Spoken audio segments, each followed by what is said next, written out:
I never thought I'd find myself in a situation like this, but here I am, sitting in my living room staring at the wall as I try to sort through the chaos that my life has become. My name is Jason, and I was married to a woman named Rachel for 5 years.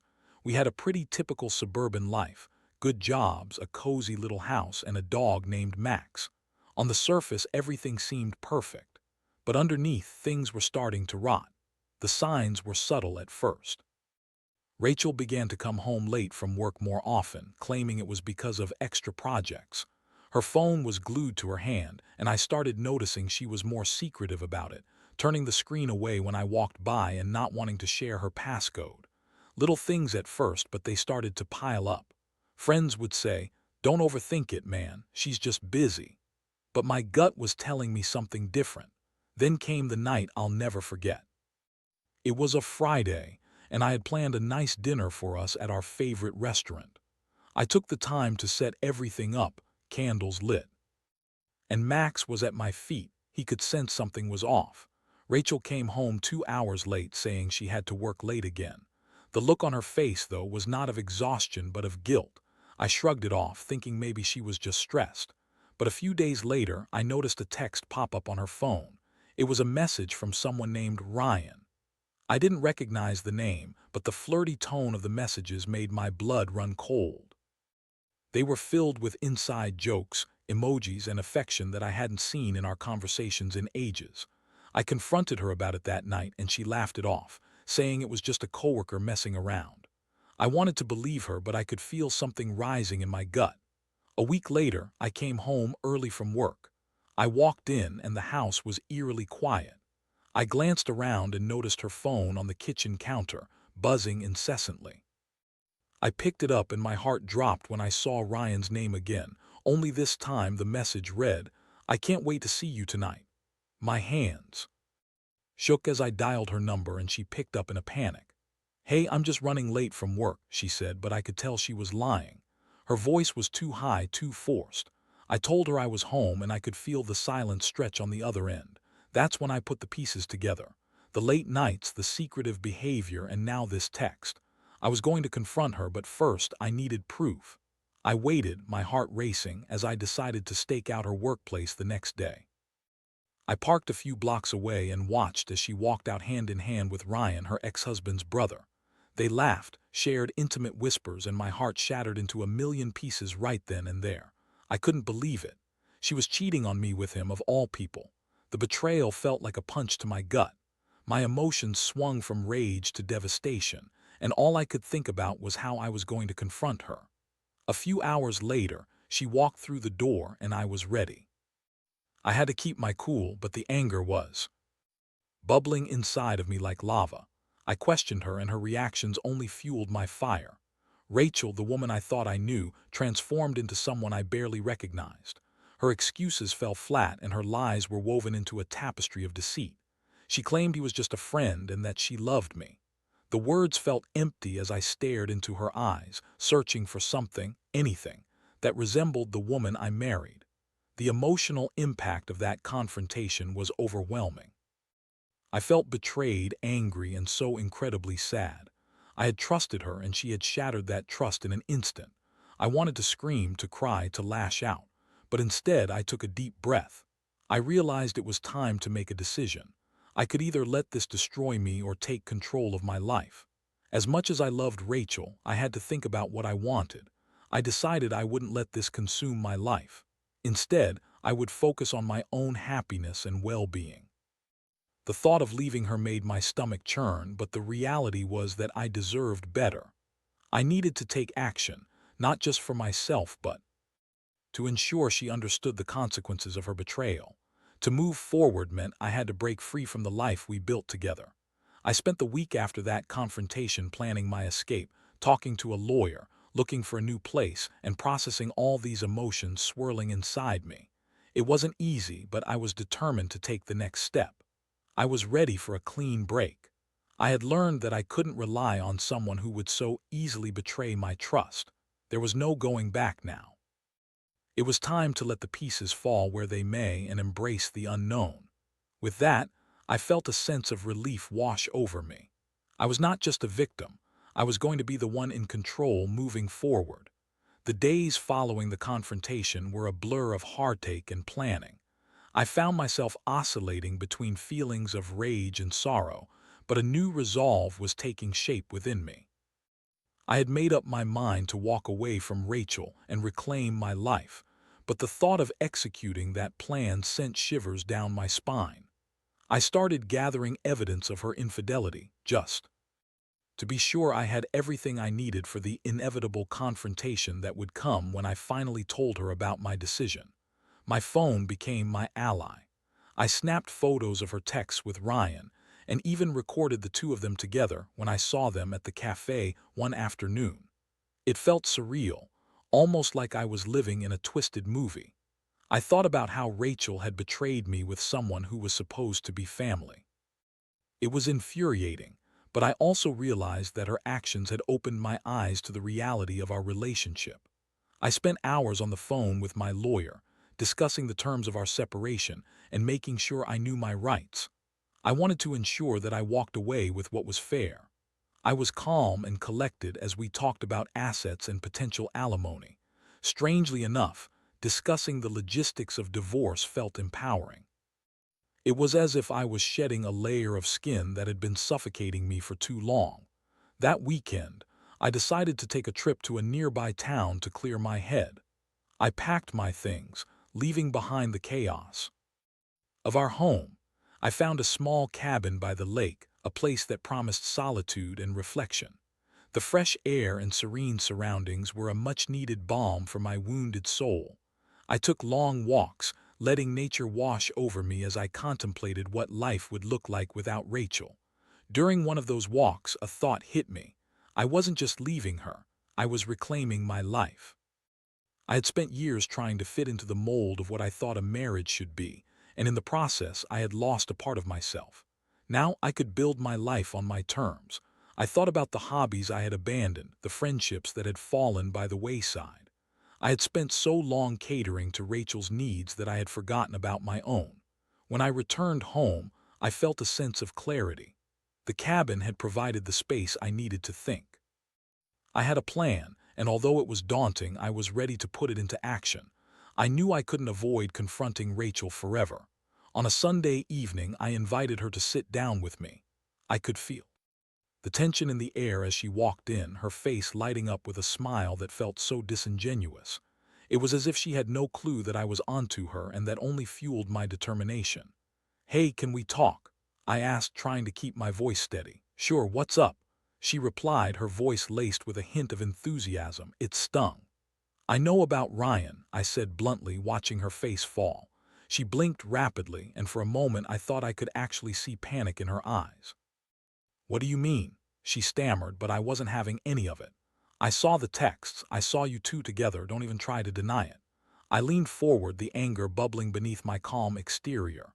"You've been cheating on me, Rachel, with your ex-husband's brother, no less. You think that's okay?" Her initial defense was pathetic.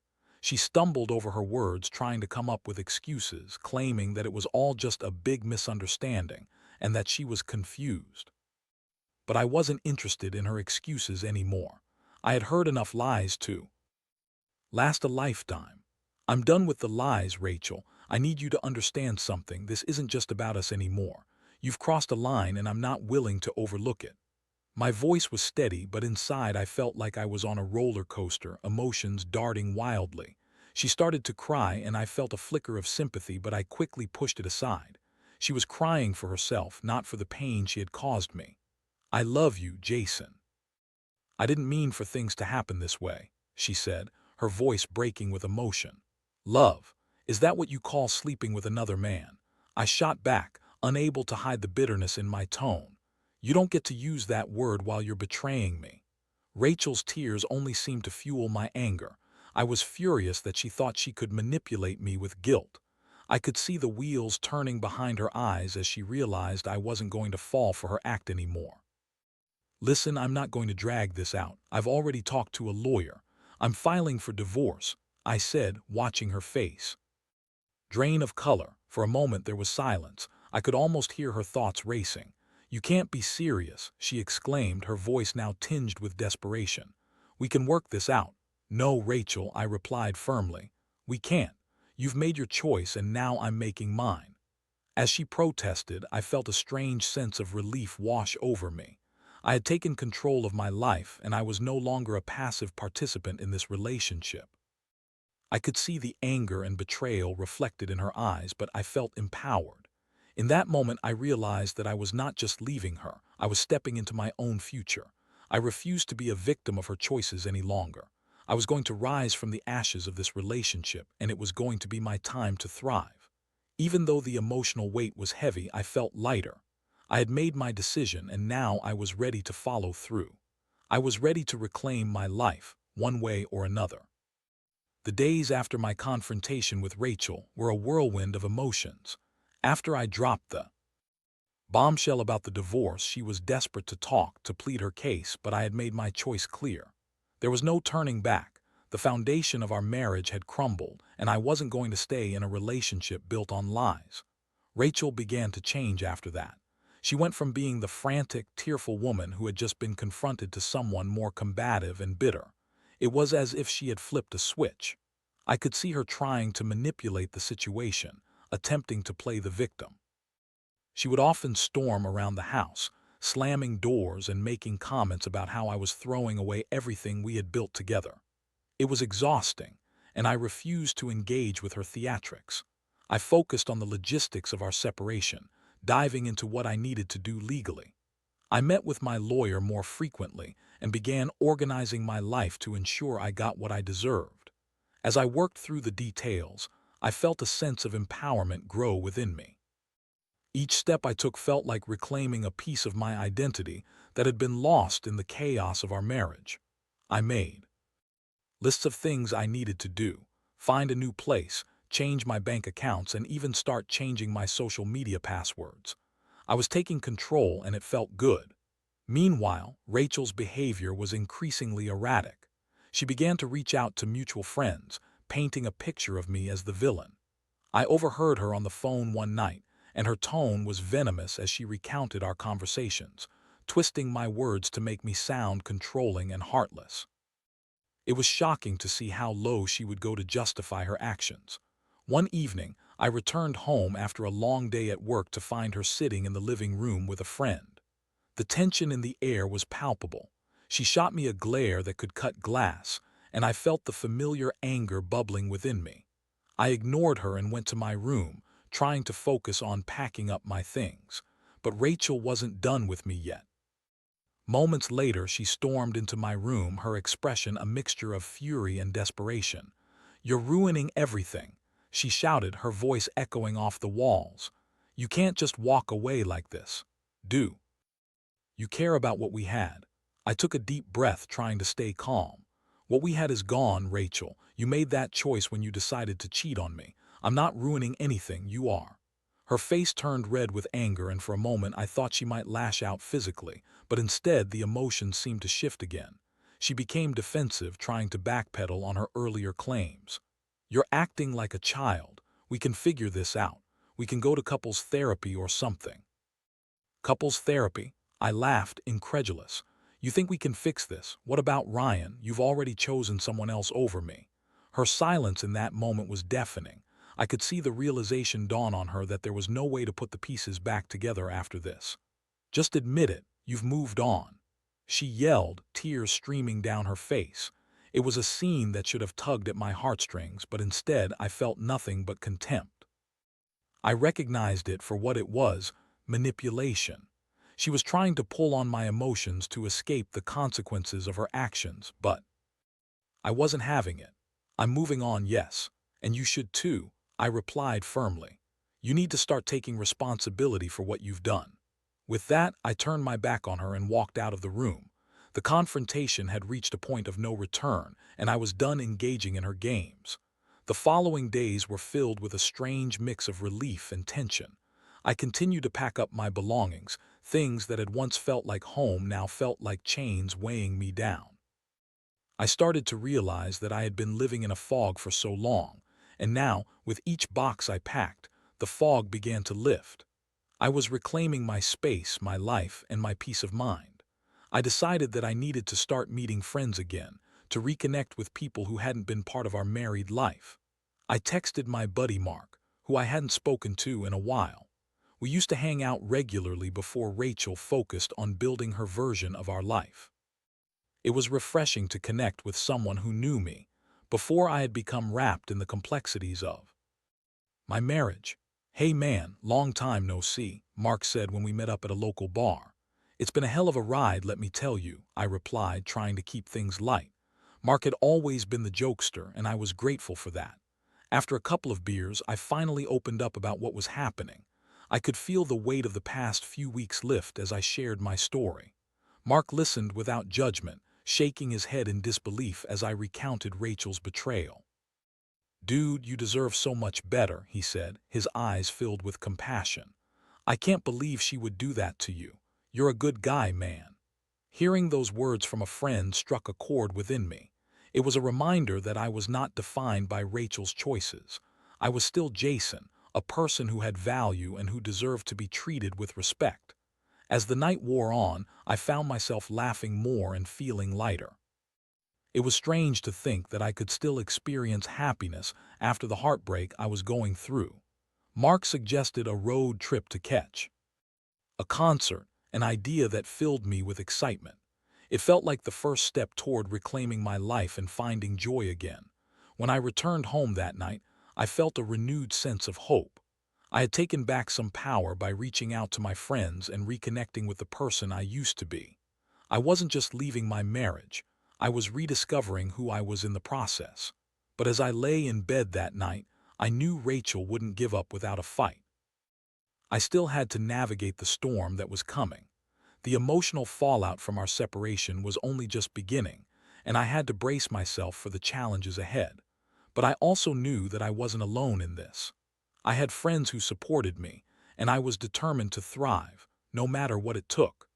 The days rolled into weeks, and my resolve only grew stronger as my separation from Rachel became increasingly complicated. As I began to embrace my newfound independence, I also started to feel the sting of her attempts to manipulate the narrative. She was relentless, reaching out to friends, trying to garner sympathy while painting me as the villain in our story. It was frustrating, but I had steeled myself for the inevitable fallout. One afternoon, I was sitting at a cafe with Mark, discussing plans for the upcoming concert trip when I received a text from Rachel. My heart sank as I read her message. "Can we talk? I want to explain everything." I knew that whatever she wanted to discuss was more about her trying to salvage her image than an actual apology. I had no desire to engage with her theatrics, but I also knew that I needed to be clear about where I stood. "Should you respond?" Mark asked, glancing at my phone. "I don't know. Part of me wants to tell her to screw off, but I guess I should at least hear her out," I replied, feeling the weight of the decision settle on my shoulders. After a moment of internal debate, I texted back, "Fine, let's meet up." We agreed to meet at a nearby park, a neutral ground where I wouldn't feel trapped in the confines of our home. As I arrived, I saw Rachel sitting on one of the benches, her face illuminated with a mix of tension and hope. For a moment, I felt a pang of nostalgia looking at her, but I quickly reminded myself of the hurt she had caused. "Thanks for meeting me," she said, her voice a little shaky. She seemed nervous, and I couldn't help but wonder if this was an act or if she was genuinely remorseful. "Let's just get to it," I said, keeping my tone firm. I didn't want to give her any leeway for games. "I know I messed up," she began, her eyes searching for mine. "I really regret what happened with Ryan. I was confused and made some terrible choices." "Confused?" I interjected, unable to hold back. "That's your explanation. You can't just say you were confused and expect me to forget about it. You knew exactly what you were doing." I know," she rushed to say, her voice rising in pitch. "But I didn't mean for things to go that far. I didn't want to hurt you, Jason. I really did love you." The way she strung those words together sounded rehearsed, like she was trying to sell me a broken record. "Rachel, love is more than just words. You don't betray someone you love." Her eyes glimmered with unshed tears, and for a moment I thought she might actually feel something, but I had learned not to succumb to her emotional manipulations. "What do you want, Rachel?" I asked, cutting through the drama. "I want us to try and fix this. I think we should go to couples therapy and really work on our issues together, she replied, her voice growing stronger. Therapy. After everything, I shook my head in disbelief. You think throwing money at a therapist is going to fix a broken trust? You cheated. That's not something you just fix. She looked away, biting her lip as if she was contemplating her next move. I'll do whatever it takes to make it right, just please don't walk away from us. I felt a rush of anger mixed with sadness. I had held on for so long, but her pleas felt empty. Rachel, I'm not walking away. I'm choosing not to stay in a relationship where I can't trust my partner. It's not about me abandoning you, it's about me valuing myself enough to not be treated like this. The conversation spiraled into a back and forth of accusations and justifications. It was clear that Rachel was struggling to accept that the relationship was over, and I was done trying to soothe her feelings. She kept trying to pull me back into the cycle of blame and guilt, but I stood my ground. Eventually, our conversation fizzled out. I could see the determination fade from her eyes as she realized I was unwavering in my decision. It was both satisfying and painful to witness. I could almost feel her trying to hold on to the remnants of our life together as if by sheer force of will she could pull me back. But I was resolute. I had made my choice. When I returned home that evening, I felt a strange sense of relief wash over me. It had been exhausting, but I had faced her directly and reaffirmed my decision. I was stepping back into my own life, free from the weight of her emotional burden. As the weeks passed, I continued to focus on myself. I spent more time with friends and started exploring hobbies I hadn't touched in years. Mark and I made plans for the concert trip, and I even picked up my guitar again, something I had abandoned during our marriage. Music was a part of my soul, and I felt rejuvenated playing again. But as I embraced this newfound freedom, Rachel was still lurking in the background. She continued to reach out, sending messages filled with regret and sorrow, but I had learned to ignore them. I didn't want to get sucked back into her web of manipulation. One night, as I was wrapping up a jam session at home, my phone rang. It was my lawyer. "Hey Jason, I wanted to discuss the timeline for filing your divorce papers," he said, and my heart raced. This was it. I was about to take the final step toward closing this chapter of my life. After our conversation, I felt a wave of emotions wash over me: fear, excitement, and a deep sense of finality. I was ready to let go of Rachel for good.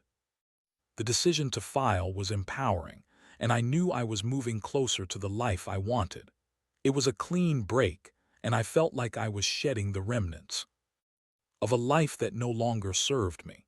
As the night wore on, I picked up my guitar again, strumming away the remnants of sadness. I realized that I was not just leaving Rachel behind. I was rediscovering myself and what it meant to thrive. I felt a fire within me to create a life that reflected my own values and desires, and the thought invigorated me. The future was mine, and I was ready to seize it. But as I prepared to take this final step, I knew that Rachel would not let go easily. I braced myself for the storm that was about to come, knowing that the real challenges of this separation were just beginning. Still, I felt more prepared than ever to face whatever was ahead. I was ready to reclaim my life, on my terms. The day I decided to file for divorce felt surreal. I had been gearing up for weeks, but the reality of taking that step sent a jolt of adrenaline through me. I met with my lawyer at his office, and as we went over the paperwork, I felt a mix of emotions: relief, anxiety, and a strange sense of liberation. I was finally taking action to reclaim my life, and it felt right. "Once we file, there's no turning back," my lawyer said, looking me straight in the eyes. "Are you sure you want to proceed?" "Yes," I replied firmly. "I've never been more sure of anything in my life." As I signed the documents, my heart raced. I was cutting the ties that had bound me to Rachel, and it was exhilarating. I could almost feel the weight lift from my shoulders. With each stroke of the pen, I was declaring my independence, and the thought filled me with hope for the future. However, the moment I left the office, reality hit me hard. I was officially on the path to ending my marriage, and the thought of facing Rachel's reaction loomed large in my mind. I had spent so long trying to avoid confrontation, but now I knew I would have to deliver the news to her directly. I steeled myself for what was sure to be an explosive response. That evening, Rachel texted me asking to meet. I hesitated but ultimately agreed, knowing that silence wouldn't solve anything. We decided to meet at the same park where we had last spoken. As I approached, I could see her pacing back and forth, her expression a mix of anxiety and anger. "What's going on?" she asked as I arrived, and I could tell she was already on edge. "I filed for divorce," I said, keeping my voice steady despite the turmoil inside me. Her face twisted in disbelief, and for a moment I thought she might actually cry. "You can't be serious. You're throwing away everything we built together." "No, Rachel. I'm doing what's best for me," I said, my tone remaining firm. "You made your choices and now I'm making mine. I can't live in a situation where I can't trust my partner." She took a step back, her eyes wide with shock. "But we can fix this. We can work on it together. Please just give me another chance." I shook my head, feeling a mix of pity and anger. "You had your chance and you threw it away. I'm not going to keep going in circles, Rachel. I'm done with the lies and the manipulation." She crossed her arms, trying to appear defiant, but I could see the cracks forming in her facade. "You'll regret this, Jason. You're making a huge mistake." "Maybe I am, but it's my mistake to make," I replied, feeling empowered. "I deserve to be happy and I can't find that with you." The conversation continued to spiral, with Rachel alternating between pleading and becoming hostile. She threw accusations at me, claiming I was being selfish and that I would regret my decision. But I stood my ground, refusing to be swayed by her emotional outbursts. After what felt like an eternity, I realized that there was no point in trying to reason with her anymore. It was like talking to a brick wall. I took a deep breath and said, "I think it's best if we end this conversation. I need to focus on moving forward." As I turned to leave, I heard her call out to me, her voice tinged with desperation. "Jason, wait, please don't walk away from me. You can't just leave like this." But I didn't stop. My heart raced as I walked away, feeling a mixture of guilt and empowerment. I was finally taking control of my life, and I was going to let Rachel's pleas pull me back into the darkness. Over the next few days, life felt both liberating and chaotic. As the news of my divorce spread among our friends, I received mixed reactions. Some were supportive, while others seemed caught in the crossfire of the situation. It was a strange feeling to navigate the fallout, but I leaned on the friends who had stood by me through it all. Mark was one of my biggest supporters. He encouraged me to embrace this new chapter of my life and suggested we plan a weekend getaway to clear my head. "You need a break, man. Let's hit the road and have some fun," he said, a grin plastered across his face. The idea of escaping the chaos sounded appealing, so we packed our bags and set off for a weekend trip to a nearby beach town. The moment I arrived, I felt the stress of the past weeks start to fade. The salty air and warm sun were a balm for my soul, and I was ready to enjoy life again. As we lounged on the beach, sipping cold drinks and soaking up the sun, I felt more alive than I had in years. Mark and I laughed about old times, shared stories, and even met some new friends. I realized that I was beginning to rediscover who I was outside of my relationship with Rachel. But as the sun began to set on our first day, I received a text that sent a chill down my spine. It was from Rachel. "I'm not giving up on you, Jason. You'll always be mine." I stared at the words, feeling a mix of anger and fear. I had expected her to lash out, but this message felt like a threat. "You'll always be mine." What did that even mean? I had to remind myself that her attempts to manipulate me were just that, manipulation. I couldn't let her words shake my resolve. I showed the text to Mark and he frowned. "Dude, you need to be careful. She's not going to take this lightly. Stay strong." That night, as I laid in bed, I couldn't shake the feeling that Rachel wouldn't let go easily. The emotional roller coaster of the past weeks had been exhausting, but I knew I was stronger than I realized. I had taken the first steps to reclaim my life, and I wasn't going to let her pull me back into her web of deceit. The next morning, I awoke with a renewed sense of determination. I was ready to face whatever challenges lay ahead, including the inevitable confrontation with Rachel. I reminded myself that I was not defined by her actions or her words. I was creating my own future, one where I would thrive, and nothing could take that away from me. As we headed back home, I felt a sense of clarity wash over me. I was ready to take on the next chapter of my life, and I would do so on my own terms. Rachel could try to manipulate me all she wanted, but I had learned my lesson. I was ready to fight for my happiness, no matter the cost. Returning home from the beach was a bittersweet experience. I had enjoyed my escape, but now it was time to face the reality that awaited me. Rachel was still in the picture, and I knew the battle for my independence was far from over. I spent the ride back mentally preparing myself for whatever confrontation lay ahead. As the days turned into weeks, Rachel's attempts to reach out became increasingly desperate.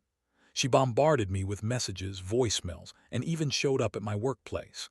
Each time I saw her name pop up on my phone, my stomach twisted with anxiety. I refused to respond to her pleas. I was determined to show her that I was done with the games. One evening, after a long day at work, I arrived home to find Rachel sitting on the steps of my house, arms crossed and a furious look on her face. My heart sank. I had hoped I wouldn't have to see her again for a while, but there she was, waiting for me. "Jason, we need to talk," she said, her voice shaky but laced with a sense of urgency. "No, we don't," I replied, trying to walk past her. "Please, just listen to me for 5 minutes." She pleaded, her eyes wide with desperation. I stopped, realizing that I couldn't continue avoiding her forever. "Fine, but just 5 minutes," I said, crossing my arms. She took a deep breath, clearly struggling to find the right words. "I know I messed up. I've been doing a lot of thinking, and I want to understand why you're doing this, why you're throwing everything away." I felt a wave of frustration wash over me. "I'm not throwing anything away, Rachel. I'm choosing to prioritize my happiness. You made your choices and they have consequences. I can change, I can be better. We can work on this," she insisted, her voice rising in pitch. "That's not how this works," I replied, my tone firm. "You can't just say you'll change after you've betrayed my trust. It doesn't work like that. You wanted to be with Ryan, and now you're trying to manipulate me into feeling guilty." Her expression shifted from desperation to anger. "You're being unreasonable. I can't believe you're willing to throw away everything we built together for a mistake." "A mistake? You call cheating on me a mistake?" I shot back, unable to contain my frustration. "It's not just a mistake, Rachel. It's a choice, and you chose to hurt me. I'm not going to sit here and let you downplay what you did." Tears streamed down her face, and for a moment I felt a flicker of sympathy, but I quickly reminded myself that this was all part of her manipulation. "I'm done feeling sorry for you," I continued, my voice steady. "I'm not going to allow you to drag me back into this toxic cycle. I've made my decision, and that's final." As I turned to walk away, I felt a wave of relief wash over me. I had stood my ground, and it felt empowering to finally assert my boundaries. I could see the realization dawning on her face that I was serious. Rachel was losing her grip on me, and I knew she wouldn't take it lightly. The weeks that followed were filled with the usual ups and downs of navigating a divorce. There were moments of anxiety and uncertainty, but I also found joy in the small things. I continued to focus on my music, reconnected with friends, and even started dating again, something I hadn't thought possible just a few months before. But Rachel's attempts to control the narrative didn't end. She reached out to our shared friends, trying to paint me as the villain in our story. A group of mutual friends confronted me one night, trying to mediate. "We just want you two to work things out," one of them said, clearly influenced by Rachel's side of the story. "Look, I appreciate your concern, but this isn't something you can mediate," I replied, keeping my tone calm. "What Rachel did is unforgivable. I'm moving on, and there's no way I'm going back." Their faces were a mixture of shock and disappointment. "But you've been together for so long. Are you sure you're making the right choice?" I took a deep breath, feeling the weight of their expectations. I've never been more sure of anything. Sometimes walking away is the healthiest choice you can make. Their reaction was mixed, but I felt a sense of empowerment in standing firm in my decision. I was reclaiming my truth, one conversation at a time. Eventually, as the divorce proceedings progressed, I found myself feeling lighter. Each passing day brought me closer to a new beginning. I focused on surrounding myself with those who supported me and my choices. I was creating a life that reflected who I wanted to be, not who I had been. Finally, the day came when I received the finalized divorce paperwork. I held the document in my hands, feeling a mix of relief and sadness. This was it. My marriage to Rachel was officially over. It was a bittersweet moment, but I knew it was the right decision. As I signed the final documents, I felt a wave of freedom wash over me. It was a clean break, and I was ready to embrace the next chapter of my life. I took a moment to reflect on everything I had endured, the pain, the betrayal, and ultimately the strength I had discovered within myself. I had learned that resilience is born out of adversity. I realized that I was not defined by my relationship with Rachel or her choices. I was Jason, a man who had faced betrayal and emerged stronger for it. The road ahead was uncertain, but I was ready to navigate it on my own terms. I had reclaimed my life, and I was determined to thrive. I knew there would be challenges ahead, but I was no longer afraid. I was finally free, and the future was mine to shape.